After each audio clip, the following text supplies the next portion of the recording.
Welcome to True Crime Garage. Wherever you are, whatever you're doing, thanks for listening. I'm your host, Nick, and with me as always is a man that's not going to be scared just because somebody's mind has jumped the tracks. Here is the captain. But I'm deathly afraid of clowns.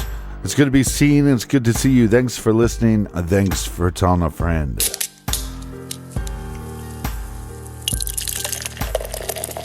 Today we are still sipping on Don't Worry, My Mom Said It's Cool Bourbon Barrel-Aged Imperial Birthday Cake Stout, and it doesn't have to be anybody's birthday to celebrate and drink a few of these, but it's 12% ABV, so drink these at home in your garage. We put a 4.5 bottle caps on this one. Let's give some thanks and praise where it is most certainly due. Right here, first up, we have a big cheers to Beth in Cleveland, Ohio. And a big We Like Your Jib goes to Melanie in Winfield, West Virginia. Next up, we have a double-fisted cheers to Trish and Nicole in Canonsburg, Pennsylvania. And a big shout out to Andrew from Oregon. Next, a cheers to Abigail in Milan, Tennessee. We also have Daniela in Astoria, New York. And last but certainly not least, we have Sally in Dorset, United Kingdom. Everyone we just mentioned, they helped us out with this week's beer fund, and for that, we thank you. Yeah, BEERRUN, Beer Run. Get you some. Thanks for listening. Thanks for telling a friend. Make sure you're subscribed, and make sure you tell your friends to subscribe. And that is enough of the business. All right, everybody, gather around, grab a chair, grab a beer. Let's talk some true crime.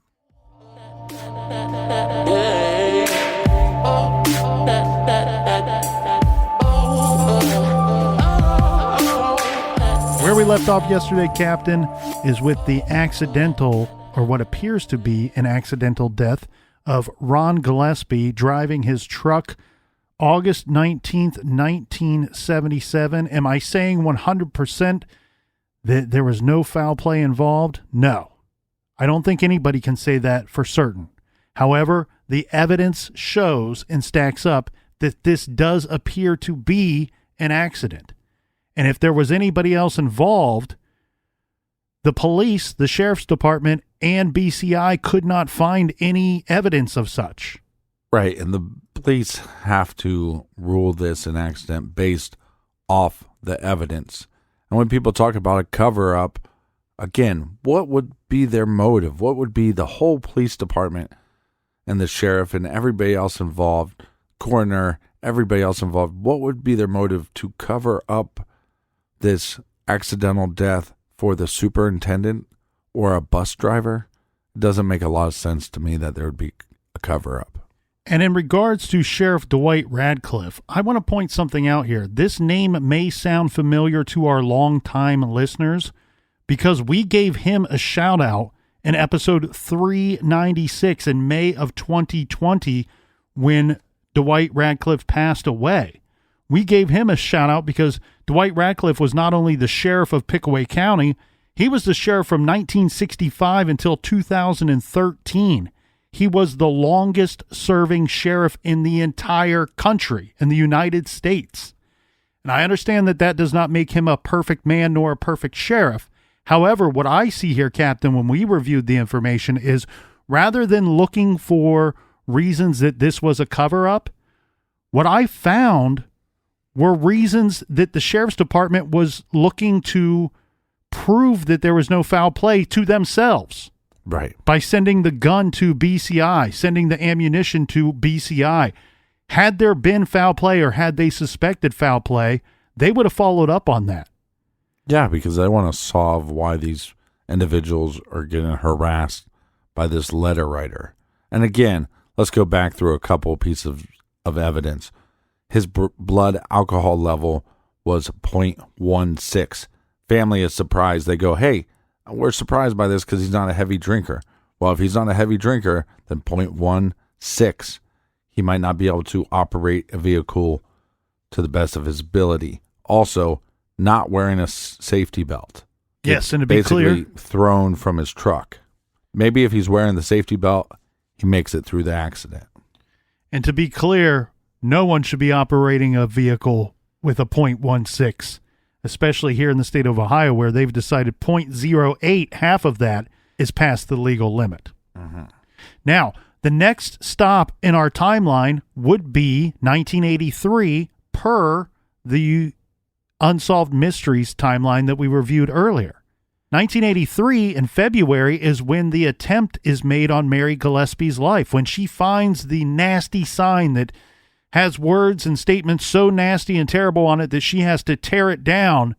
And if the booby trap would have worked, it would have triggered the trigger on that gun and fired a shot in the direction of her and her head as she removed that sign. Mm-hmm. However, that is 6 years later. It's 77, the time of Ron Gillespie's accident. It's 83 with the attempt on Mary Gillespie's life. There is a lot that goes down during that span of time, and we're going to go through that. And this whole time, Captain, that whole time frame, there are letters that are continuing. There are suspicions that are going on in town about who could have tried to kill Ron Gillespie or who was responsible for that truck accident. Who is responsible for these letters, and how long are they going to continue for? Mary Gillespie that has claimed that there is no affair happening, but now her husband has passed away. And the superintendent, he is now going to get a divorce. We could assume if he had a nice relationship before these letters, that these letters made his relationship a lot more complicated. Yes, regardless of the dynamics of that relationship, I would guess so. Now, it's the late 70s when Gordon Massey and his wife split up. And at some point, Gordon Massey and Mary Gillespie say, yes, we did have a relationship. Their statement has always been that the relationship started after the letters. A better date for when that relationship started, I don't have for you. It's never been provided as far as I could find, other than the simple statement of, we didn't start up this relationship until after the letters started. So the other statement would be, it would be after Ron Gillespie's passing. Mm-hmm. You can question that as much as you want. I'm fine with it. I think that there's plenty of room for speculation there. That can be a hard thing to believe. I have seen situations like that, witnessed situations like that in my own life. So I can believe them. I don't 100% believe them. However, I don't look at this situation and see Mary Gillespie being responsible for Ron's death. And I don't see what others are looking for, where they say, well, Mary or even Gordon Massey could be sending these letters when the letters started. Well, that doesn't make any sense. Why would Gordon Massey threaten his own career, his own job by sending these letters? They were sent to his boss before they were even sent to Mary Gillespie. Mary would be threatening her marriage or threatening her job as well if she were sending the earlier letters. Yeah, and again, it's a small town, so you screw up, it's not just as easy as getting a job somewhere else. You become a stain on that community. The other person that we mentioned in yesterday's episode, Captain, that was possibly tied, or at least suspected to by the Gillespies anyway, to be involved in these letters, is David Longberry. David Longberry resigned from his position with the Westfall School District as a bus driver. He resigned in October of 1981, October 22nd, actually, of 1981. Mm-hmm. This whole time, again, the letters continue. Now, two of the people that have been very central to this story all along are Paul Freshour and his wife, who is also Ron Gillespie's sister, Karen Freshour. To this point, their only involvement in the story, because on our timeline we've not gotten to the attempted murder yet, is that they have been trying to help the Gillespies through their problem, through this issue of receiving these strange and threatening letters. We did say yesterday that the letters, what we do know, when they were being mailed, were coming from Columbus, Ohio, from Postal Hub 430. C-Bus. Shout out to my favorite postal carrier in Columbus, Tim Williams, Mr. Speedy Delivery himself. And pretty badass on the keyboards as well. Paul Freshour and his wife, Karen, lived in Grove City, Ohio. They were super tight with the Gillespies. Paul worked for Budweiser at the Anheuser-Busch plant in Columbus, Ohio. He worked there as a quality control officer or agent, whatever you want to call them. In 1982, him and his wife, Karen and Paul, they filed for a divorce. It was in early 1983 in February when the attempt is made on Mary Gillespie's life. And I think we should go through that because there's a lot of questions there, and you posed some of those questions yesterday. First off, we need to paint the picture. She's still driving her bus route at this point. Mary is. Correct. The sign that she discovers is at the end of the day. Okay, this is not on her morning route. This is in the afternoon. A description of this sign should be as such. It's a nasty sign that she sees, spots, and decides she's going to take it down. However, it's rigged to this booby trap, right? It's a very crude booby trap. She doesn't know that, though, at the time. Correct. That's exactly right. But what does it say anyways? I don't know what the sign says. So, yeah, I don't believe there's a sign until people tell me what it says. So until they tell me what it says, nasty sign, don't buy it. What do you mean? Don't buy that there was a sign. Or a booby trap? No, I believe there was a booby trap. I don't believe there was this horrible. I mean, supposedly there was a bunch of signs, and they were all on this street, but it wasn't a main street, right? No, this was a main street. This is actually not terribly far from the accident site of where Ron Gillespie was killed. Well, what street was it on? I don't have that in my notes. So, but you're also getting that there was more than one sign. There was The information I have states that there was one sign. See, what I heard was that there were signs on both sides of the street. Multiple, a couple here, a couple there. Like definitely trying to get her attention or anybody's attention that would go down that road. That could be the case. Then the issue then becomes for me, and I think other people will feel this way as well. If the booby trap was intended for Mary Gillespie, the more signs that you put up makes it a little dicey that it's going to hit its intended target. Mm-hmm. The information I have states that it was one sign in a very specific location that she would have passed through, and she would have seen this sign, and anybody driving in the area should have seen this sign as well. The way that it's described is that she sees this sign and that the crude booby trap was set up as such that if she pulled the sign out, or I guess anyone for that matter, pulled the sign to tear it down, it would pull on a string that would pull the trigger on this gun that is aimed at the person that would be tearing off the sign. However, she doesn't tear off the sign.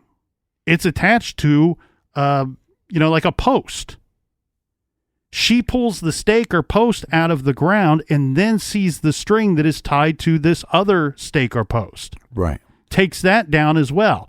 Now, on the second post, we have what's described as a box. Inside the box is where she finds the gun that has the booby trap. Now, there's a couple different versions of what happens after she takes this down.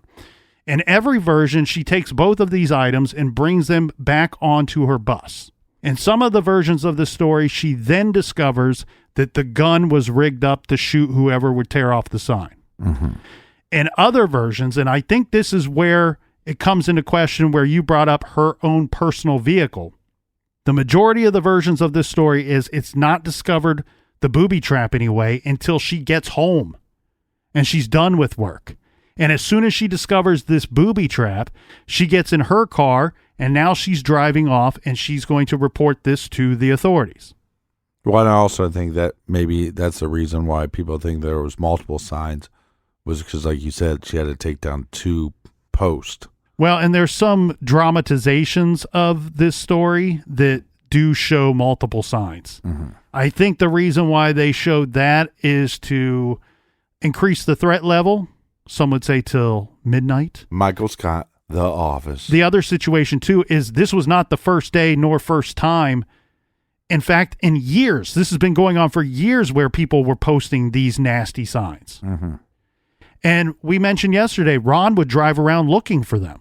Which, see, when I used to teach guitar lessons, we would send a guy out at night once it got dark, and he would put, guitar lessons, call this number all around Circleville, because normally if people, if we put them out during the day, they were going to be taken during the day.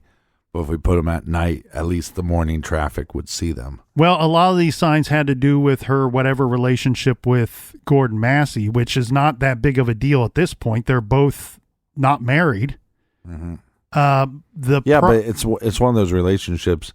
Oh, well, as you're together, you can keep rubbing it in their face. That the letter writer can keep rubbing that in their face. See, I told you, I was right from the beginning. Yeah, but that's not the issue. The issue is what is being posted is that there's some kind of relationship between Gordon Massey and Gillespie's daughter, who at this time would only be 13 years old. So Mary Gillespie is tearing these down not to save her own name nor Gordon Massey's name. She's doing it in defense of her own child. To me, it seems like this individual, if the letter writer is connected to whoever's putting out these signs, then their target all along has been the superintendent. It's difficult to say. I don't know how to answer that or respond to that statement with words. I don't think you're wrong. The problem becomes that there's so many people that this thing, let's just call it a thing because we don't know what it is. We don't know if it's multiple people. We don't know if it's one individual. Bigfoot. And if it's multiple people, we don't know if they know who the others are that are doing this terrible stuff. Right. It seems to be targeting a lot of people from what I can see. And yes, it does seem to be that this started with Gordon Massey, but I have some strong opinions on who I think the writer is. And I think we can address that once we get through the events of 1983, because the way that the story goes per Unsolved Mysteries and the local legend, and the story that's repeated over and over and over again for the most part to this day, is that they trace this gun back to Paul Freshour. Paul says, yeah, that's my gun, but it was stolen from my residence. The issue then becomes, well, why didn't you report it stolen? Well, I didn't know it was stolen until now. Right. Okay, well, if that's a good defense, I know that this is not a homicide, that it was an attempted murder, but if a homicide was committed with my gun and a good defensible excuse is, well, it was stolen, but I never reported it stolen, and everybody just went along with it, then we all would use that excuse all the time. It's not believable. And then Dwight Radcliffe, the sheriff at the time, sits Paul down. Paul says, hey, I agreed to do this. And he shows me some of the letters in the envelopes that are coming from the Circleville writer and says, you know what, try to mimic this. Try to write like this. Copy it. And then Sheriff Radcliffe uses this as further evidence that he was not just the person that owned the gun that belonged in the booby trap, but the writer. The letters in the envelopes coming from the Circleville writer matched what was written on the sign of the set booby trap. Mm-hmm. And Paul could not be eliminated as that writer. In fact, Radcliffe takes it a step further and says that this is proof that he was the writer. So not only is he the attempted murderer, but he's also the Circleville writer. Mm-hmm. They take him to trial, and in October, the trial lasts about 1 week. Paul does not testify on his own behalf, and he is sentenced to 7 to 25 years in prison, which is the maximum sentence at that time. Then he gets jammed up even further because he can't get paroled because the letter writer continues to write these letters and send them to businesses, churches, individuals. Mary Gillespie, she gets more. The school board keeps getting more letters. In fact, Paul Freshour himself gets a letter. And we know Unsolved Mysteries gets a letter. Yeah. It's like Oprah. You get a letter. You get a letter. You get a letter. Look underneath your chair. And so Radcliffe tells the warden, hey, you can't let this guy out. He clearly has not learned his lesson. He's still writing these letters. Well, they did the investigation to see if there was a way basically for him to get a letter out. That's easy to do. It's easy to do. Do we know what prison he went to? Well, he was in Lima, Ohio. So this would be a maximum security prison at the time. And but the letters were still coming from Columbus. Yes, which makes it difficult, one. But the other thing, too. But it doesn't make it impossible. I mean, we have... No, but the tricky thing, Captain, becomes they monitor, in these prisons, they monitor the ingoing and outgoing mail. No, I understand that. But what I'm saying is, if the mail was still coming from Columbus, all you'd have to do is bribe one of the officers to take the mail for you. And then that officer might think, well, I gotta read the letter beforehand. All he's doing is talking some shit. And I know he's harmless because we have him locked up.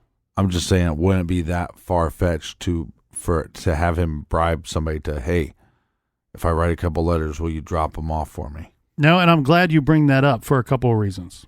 Because I'm on your side. I want to say this, though. I believe the warden exactly as the warden said in his statement in his letter, that I did an investigation, and it is my opinion as the warden of this prison that Paul Freshour is not mailing these letters through my prison walls. I believe that statement 100% because they are checking the incoming mail and the outgoing mail. Mm-hmm. And even when the letters continued, the warden said, cool, I'll play along. Paul, you want to keep playing your game? I'll put you and lock you up in solitary confinement. Mm-hmm.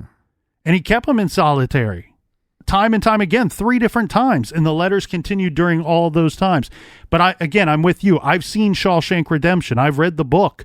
Read in there said, you know what? Whatever you need, I can get for you guys. Mm-hmm. And what did he do? He got him. And I know that's fictional, but let's throw this little wrinkle in there. Paul Freshour, at one point in his life, worked as a corrections officer in a prison in the state of Ohio. Not at the Lima prison. He worked at the Ohio Penitentiary, which is in Franklin County. Mm-hmm. He worked that job, I don't know for how many years. I believe it was less than 10. This was after he got out of the military, after he went to college. I always think it's funny when they get flipped to the other side. Like, for so many years, I was the officer, and now I am the prisoner. So if anybody could figure out how to do it, it would be somebody in Paul's situation. Somebody who had worked, as you said, both sides of the bars. Mm-hmm. The other issue, though, also becomes it doesn't have to be Paul Freshour writing these actual letters that continue during this time to be connected to Paul. It could be somebody for him on the outside that doesn't need nor require any information from Paul at all and just keeps sending them on his own or her own to try to make it look like Paul is innocent. Because what did they tell us at trial? What did they tell us in the papers? He was the writer. Not only was he the attempted murderer, but he was the writer. That they're one and the same. So if the letters continue, then maybe they got it wrong with the attempted murder. Right. Let's dig through this attempted murder charge a bit more, because there is some evidence that magically has lost its way today when this retelling of the story continues.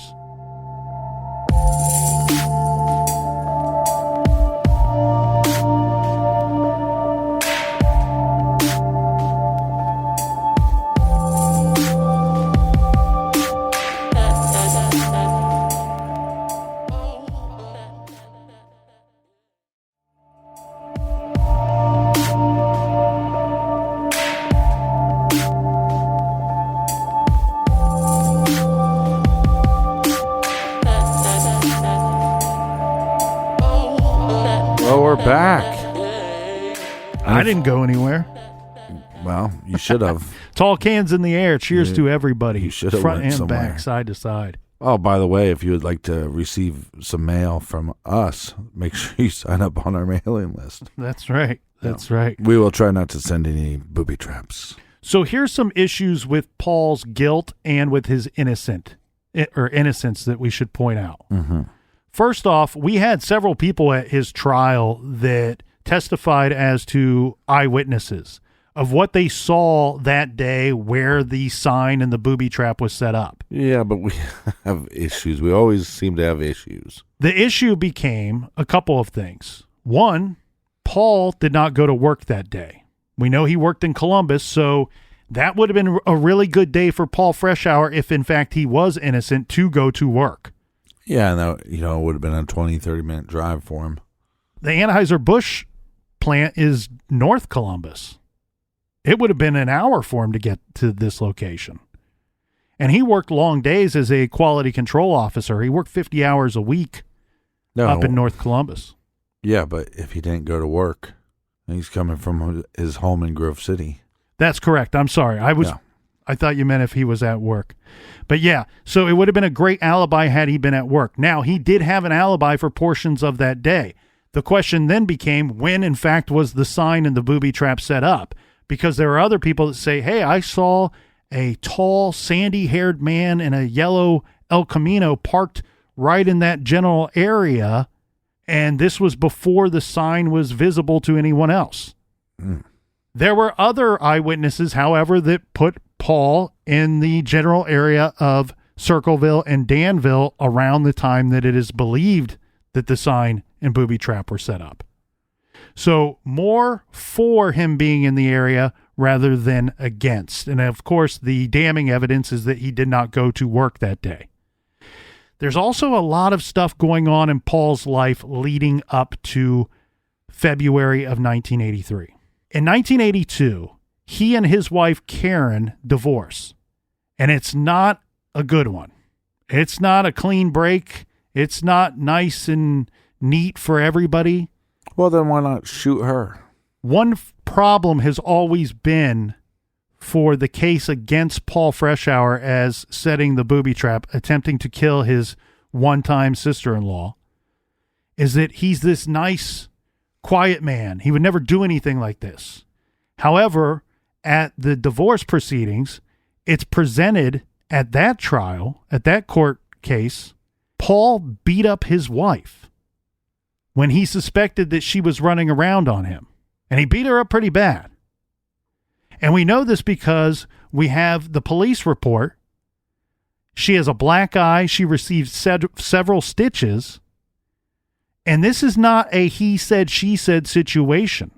Because in the court proceedings, his own attorney tells the court, it's okay. Paul never meant to do that. He lost control, but he's gone to counseling since. And he's gone because he is sorry for what he did.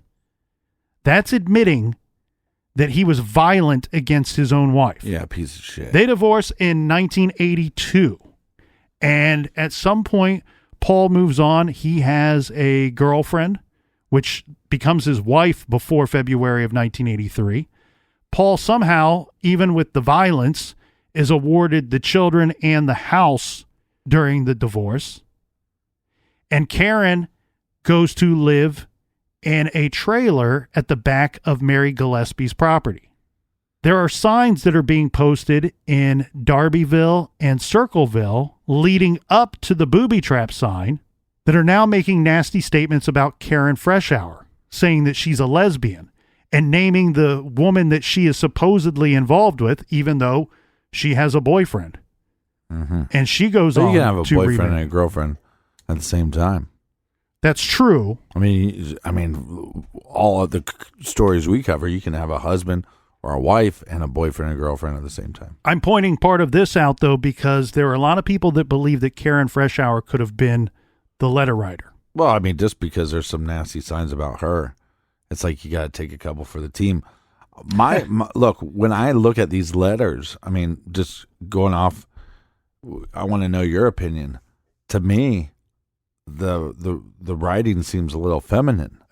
Possibly. You're pointing out something that's good that we have not pointed out, that the letters are not identical. No. There's several different styles of writing in the handwritten letters. There's also some that are typed. Some are on postcards. Some are on these little weird looking tag things. Mm-hmm. Some are on signs, as we've pointed out. But yeah, it's like even though they're almost like creating their own different fonts. But even the one font where they're using like really boxy letters, it still looks like more likely that a female would have wrote that than a man. I don't think in my opinion, I can't apply gender to any of the writings. Well, that's because you're not an expert, okay? So once you become an expert in junk science. I'm in a room full of experts. I happen to not be one of them. Mm-hmm. So the thing here, though, Captain, would you agree that... No. Would you agree that saying that Paul Freshour was not the letter writer, does not then make him innocent of the attempted murder charge. Yeah, but it's also, I mean, the reason why Karen makes sense is because she would have opportunity to get his gun. All they did was basically shave off like part of the number. But that would have to mean there'd be some reason why Mary Gillespie's sister wanted her dead. If, in fact, it was actually rigged up in a way that it would work. Right. You know, that's where this story gets really complicated. The case does get very complicated because there's about 8,000 different rabbit holes that you could go down. Mm-hmm. And the problem with this case is the people, again, I keep going back to who is central to this story. And it's the Fresh Hours, it's the Gillespies, it's Gordon Massey, and it's the school board where it all kind of starts. And the victims, if there are real victims, are Ron Gillespie, Mary Gillespie, and at this point, Karen Gillespie. You can say whatever you want to say about Karen Gillespie, and people can think whatever they want to think. I'm telling you, her husband beat her up. We know that to be a fact because we have a police report. It's presented in court proceedings, and through his own attorney, admits to it. Yeah, so what you're saying is Karen is telling us this, Paul, right? Correct. Paul with the shitty mustache and the half mullet. He beat her up. So again, maybe she was the letter writer and it was just she was getting kicks, telling people, hey, you're not supposed to be doing this, you're doing this. Maybe she loved her sister but said, hey, you're doing wrong because I love my brother-in-law. He's a good guy and you're cheating on him. Bad for you, right? But then your husband beats you up. Maybe, and let's look. If it happened once, beats her up in 1982. Right. The letters start in 76, early 77. I understand that. I know. I'm just pointing it out for all involved. Okay. Again, I'm not an expert. That's what I'm saying. I'm trying to keep up. When you get your certification on the wall, then we'll let you speak. Okay. Follow me on this though. You pointed something out really interesting. Was this booby trap even going to work? It seemed like it would, hypothetically, right? But it didn't. What a great way to frame the son of a bitch that has beat you probably multiple times. You see what I'm saying? You're now you're out of the relationship. For all we know, he can't let it go. He might still be harassing her here and there. And she goes, hey, I'm going to set this trap up with his gun, and he's going to go to jail for this. I agree. If Paul Freshour was set up, it had to be somebody extremely close to him, somebody that had access to that gun that, as he just said, I don't know when it disappeared. Someone stole it from me. That's how inside the person would have to be. Well, if you're the letter writer and I'm right, write us a note. The thing is, let us know that we're right. You're talking to a room full of people, and I don't mean here in the garage. I mean, I don't believe for a second that there was anything short of at least half a dozen people writing these letters. Really? Because why would Karen Freshour? Why would she be the original letter writer? I don't believe the person that started the letter campaign back in 77 was the same person that was still writing the letters in the late 90s. Yeah, if there's hundreds, maybe 1,000 of these letters, yeah, you're going to have multiple writers. Because also it'd be so easy, like you hate your job, your boss is a little bit of a cunt muffin, so you're like, hey, I'm going to write him a note, get all my grievances out, get my point across, and they'll just assume it's a part of these other letters. So I'm going to be covering myself up. Well, the issue for me becomes with Karen being the letter writer for the entire campaign. If she's upset about an affair, why wouldn't she just tell her brother? There's no point in mailing a letter to Gordon Massey. And take it a step further. Yeah, but if you start with that, hey, I know, hey, you stay away. It's easier to send them a threatening letter, but not say, stay away from my sister. Would you not want your brother to know? You just want the affair to end? And maybe it's better he doesn't know? Yeah. Yeah. Because where my mind goes is you just tell if you really care about them, you just tell them, hey, I think this is going on, or I know it's going on because of A, B, and C. The other tricky thing too is somebody definitely had some kind of insider knowledge of the school buses, the high school, the superintendent, and the employees there. I don't know, unless she's being fed that information from Mary Gillespie, I don't know that Karen would know that information. Mm-hmm. And it's equally difficult to believe that Paul Freshour would know that information. Where I think that Paul was the letter writer for a portion of this story, but I don't think that he was the letter writer when it first started. But that's what I'm saying. With so many letters, it really puts law enforcement or any armchair detective at a loss. I mean, you're going to be chasing your tail. We have businesses that we're written to. We're talking about 3 or 4 lines sent to them on basically a Post-it note, right? I think a lot of those are just random people that knew, hey, as long as I go up to Columbus and send it from Columbus, people are going to assume this shit's coming from the Circleville letter writer. Well, and in some cases, they're just simply placed in mailboxes. They weren't mailed at all. Right. The early letters were all coming from Columbus. Mm-hmm. The majority of the letters that were being sent and received while Paul was in prison are coming from Columbus, but not all 1,000 are actually mailed and through the system itself. Well, but the reason why you wouldn't tell your brother-in-law is that it's your brother. It's not your brother-in-law. If you're Karen. Yes. If you're Karen, then it's your brother. Is you're now taking guilt away and people that they're obviously, if they're having this affair, they have guilt because they're obviously not telling people. They don't know exactly what they want to do with their lives. They're kind of using their spouses as they continue to have this affair. And you're now just creating pain. Where if you can get to your sister-in-law, if you can get to the other guy that's having the affair, and you can get one of them to see the light, that maybe the affair will just stop. He doesn't have to know about it. He doesn't have to be in pain about it. And they could just move forward. But you end up telling him anyway. Well, because nobody did anything. See what I'm saying? So you kind of gave them the chance and they didn't. And so you also can't know that Mary would open the letter addressed to her.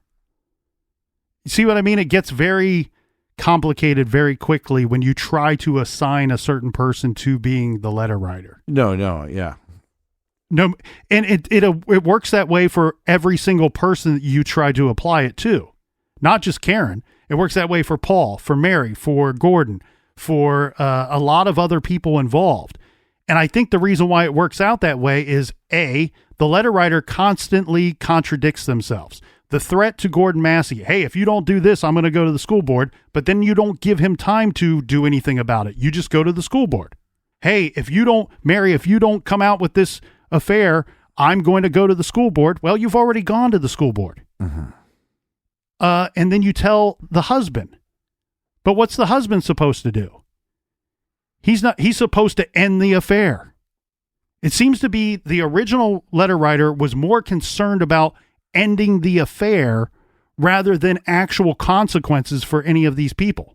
Well, and I actually think that, like I said, there's probably a lot of letters that we've never seen, that the public has never seen, because nobody came forward and said, hey, I got this letter talking about this affair I had with so-and-so, because they never came forward with that letter. And I think if we had all those early letters, we'd have a better idea of who was writing these.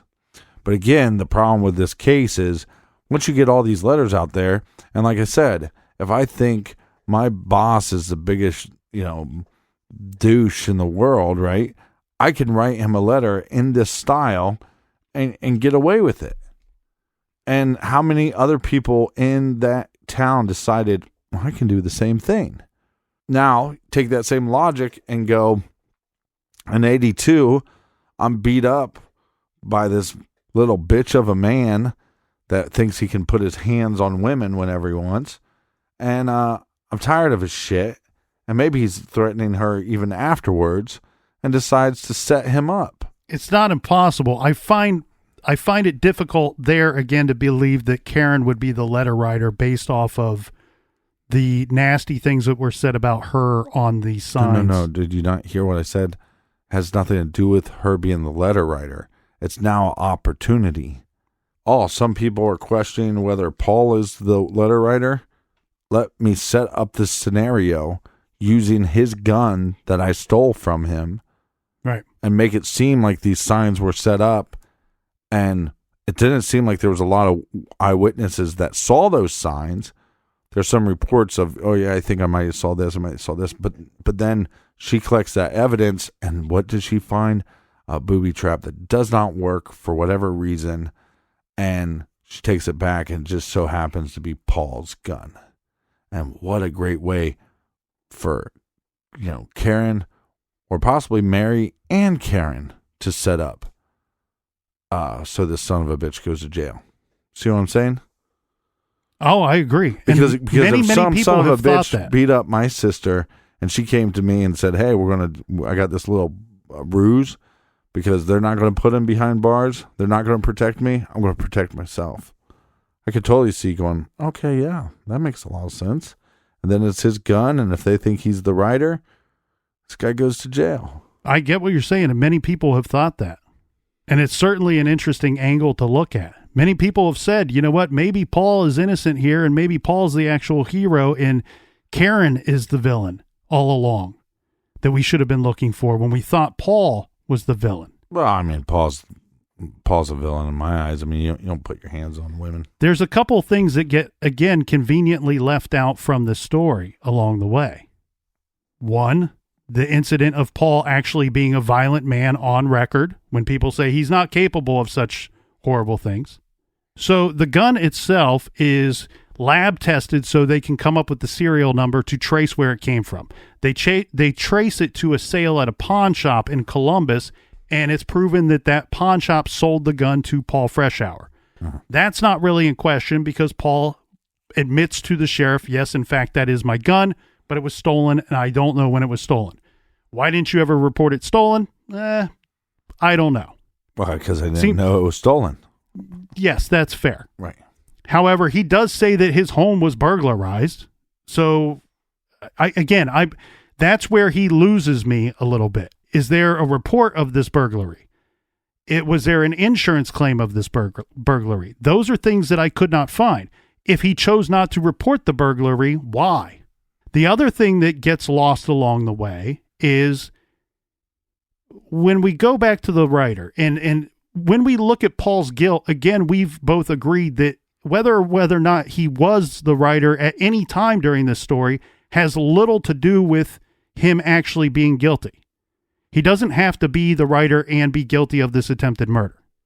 The thing that gets really tricky with this, when you think about how many possible writers there were along the way, is we have a situation where 4 people readily admit we were receiving letters, Ron and Mary Gillespie, and the 4 of us took action. We took actions into our own hands and decided we are going to send some anonymous letters to the person we think is writing them to us. Right there, we see a chain of events that sets into place multiple writers. Mm-hmm. How many other people received letters and thought they knew who was sending them the letter and anonymously wrote them? And then that person anonymously writes somebody else, and then somebody else, and it continues on and on and on. This reminds me of another great book, Needful Things, where somebody does something wrong to one person, they assume somebody else did it to them, they wronged that person, and then that person wronged somebody else, and somebody else, and then somebody else, and the circle and cycle continues, and it grows, and it gets more vicious as it goes. Oh, again, that's the funny thing about where it happened, Circleville. The difficult thing against Paul Freshour is, one, he admitted that with that group of 4, that they sent several letters, anonymous letters. Mm-hmm. Later, according to Dwight Radcliffe, Sheriff Dwight Radcliffe, Paul Freshour, this is before he was convicted, before his trial, during interrogation, admits to Dwight Radcliffe as to sending 40 to 50 of the 1,000 Circleville writer letters. This is magically left from the story as well. Mm-hmm. Paul Freshour, his original statement to the courts against the charges of attempted murder of Mary Gillespie, he pled innocent by reason of insanity on August 8th, 1983. He later changed that to simply innocent, and he decided to fight the charges and lost in court. At the trial, Karen, his wife, who may not be innocent, we don't know. I can see your point there, Captain, and other people have brought up that scenario as well.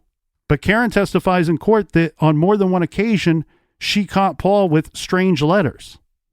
One that he had ripped up and tried to flush down a toilet.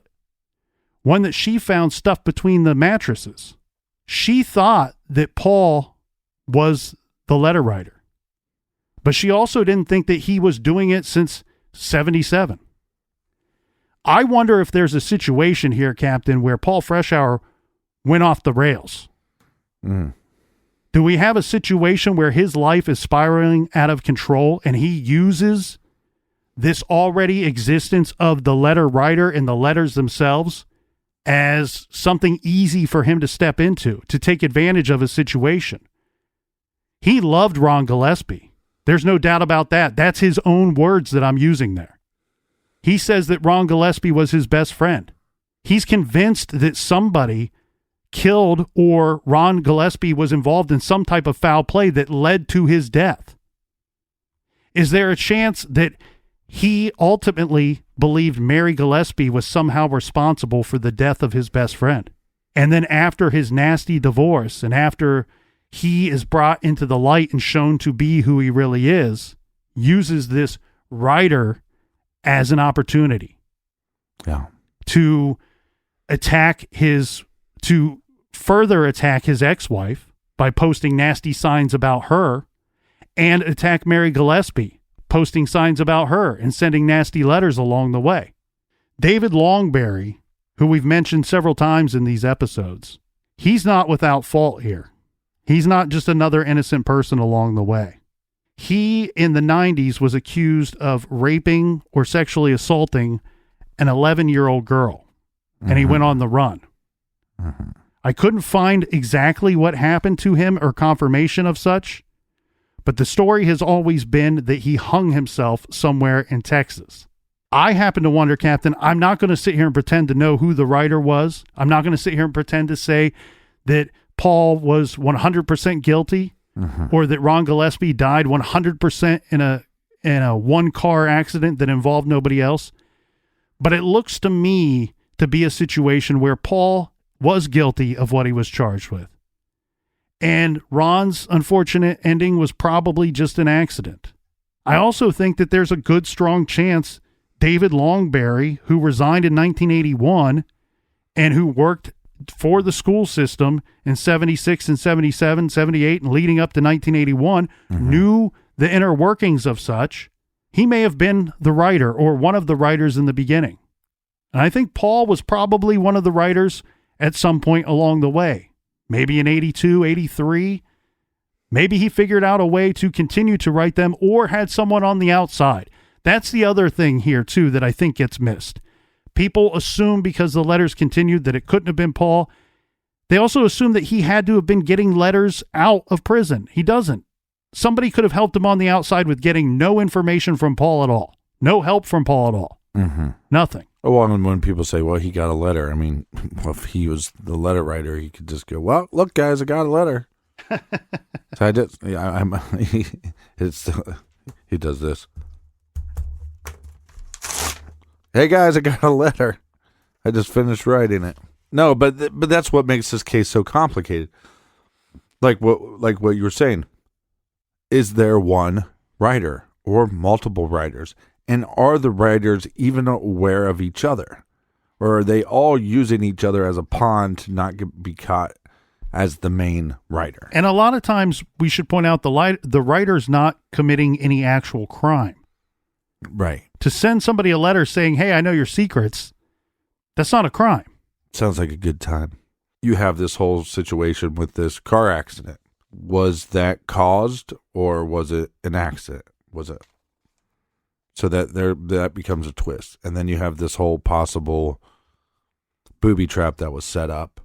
And then how many other little stories that have just been left behind in the past of the Circleville letter writer, of other possible wrongdoings happening. One of the stories that has been left behind, and I would like to highlight it before we wrap up here today, Captain, is that in March of 1992, Chief McKean, he's the police chief in Grove City, where Paul Freshour one time lived. He actually went back there and lived after he got out of prison, and he passed away while still living in Grove City all those years later. But in March of 1992, the police chief of Grove City receives a letter that says that Mary Gillespie is responsible for the letters, but includes this tidbit of information. Whoever killed Ron Gillespie is also the person who killed a woman named Vicky Koch. I agree with all the people out there that say that this mystery is super intriguing. It's super fascinating. What I don't love, and I know that they're pushing a different product. We have true crime here in the garage. But what is often said is that the Circleville letter writer is the greatest mystery in the history of the state of Ohio, or one of the greatest mysteries in the state of Ohio. I would like to point out, regardless of whatever this letter said, I don't have the exact wording in front of me that was received by the Grove City Police Department, but it did say whoever killed Ron Gillespie also killed Vicky Koch. Vicky Koch, her murder is still unsolved to this day, and she was killed in Pickaway County. And this is from Dave Yost, the Ohio Attorney General's list of unsolved homicides, their database. The details of the case are this. On August 14th, 1980, Vicky Koch was reported missing from her residence in Circleville, Ohio. Vicky was last seen by friends on or about August 10th, 1980, after attending an event in Ross County, Ohio. On Friday, August 15th, 1980, her vehicle was found parked approximately 5 blocks from her residence, unoccupied. Neither residence nor her vehicle revealed any evidence of a struggle or altercation. On September 17th, 1980, a nearly skeletonized body was discovered in an area of Madison County, Ohio. The remains were identified as Vicky Koch through dental records. The cause of death is listed as death due to violence. Again, her case is still unsolved to this very day. And she was a teacher working in that area back in 1980 before she went missing. When we highlight mysteries of Ohio, or anywhere for that matter, I think we need to sift through some of the sensationalized and some of the ones that are filled with bright lights and shiny objects and confusing rabbit holes, and look to the real cases like that of Vicky Koch.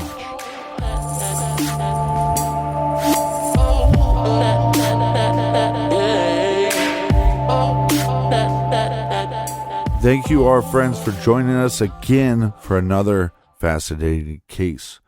If you need more True Crime Garage in your earballs, check out our bonus show called Off the Record. That's on Stitcher Premium. Colonel, do we have any recommended reading for this week? This week we are recommending a great Ohio true crime book. It's titled Murder and Mayhem in Dayton in the Miami Valley. This features several different true crime stories from the Miami Valley area of Ohio, which has a rich but gruesome and bloody history. So, check out Murder and Mayhem in Dayton and the Miami Valley by up-and-coming true crime author Sarah Kushel. Find that great title and others on our recommended page at truecrimegarage.com. Much love to you guys. I'll see you here in the garage next week. And until then, be good, be kind, and don't litter.